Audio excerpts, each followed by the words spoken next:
পাবনার ঈশ্বরদীতে মোটরসাইকেল এবং সিএনজি চালিত অটোরিকশার মধ্যে মুখোমুখি সংঘর্ষে 2 জনের মৃত্যু হয়েছে। সিনিয়র রিপোর্টার জাহাঙ্গীর আলমের প্রতিবেদনে দেখুন বিস্তারিত। ক্যামেরায় ছিলেন সোহানুর রহমান। শুক্রবার বিকেল 3:30টার দিকে ঈশ্বরদী লালপুর আঞ্চলিক মহাসড়কের স্কুলপাড়া এলাকায় এ দুর্ঘটনা ঘটে। নিহতরা হলেন ঈশ্বরদী উপজেলার সারা ঝাউদিয়া গ্রামের মৃত আনোয়ার হোসেনের ছেলে মোহাম্মদ সাকিব হোসেন এবং একই উপজেলার পিয়ারপুর গ্রামের রফিকুল ইসলামের স্ত্রী শিরিনা বেগম।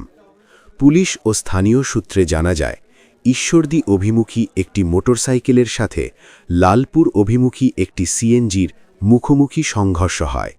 এতে ঘটনাস্থলেই মোটরসাইকেল আরোহী সাকিব হোসেন ও শিরিনা বেগম গুরুতর আহত হন। স্থানীয়রা তাদেরকে উদ্ধার করে ঈশ্বরদী উপজেলা স্বাস্থ্য কমপ্লেক্স পাঠালে চিকিৎসক তাদের মৃত ঘোষণা করেন। ঈশ্বরদী থানার ভারপ্রাপ্ত কর্মকর্তা ওসি মোহাম্মদ মমিনুজ্জামান ঘটনার সত্যতা নিশ্চিত করেছেন। তিনি জানান, খবর পেয়ে পুলিশ দ্রুত ঘটনাস্থলে পৌঁছায় এবং মরদেহ উদ্ধার করে ময়নাতদন্তের জন্য হাসপাতালে পাঠানো হয়েছে। এ ঘটনায় আইনগত ব্যবস্থা প্রক্রিয়াধীন রয়েছে।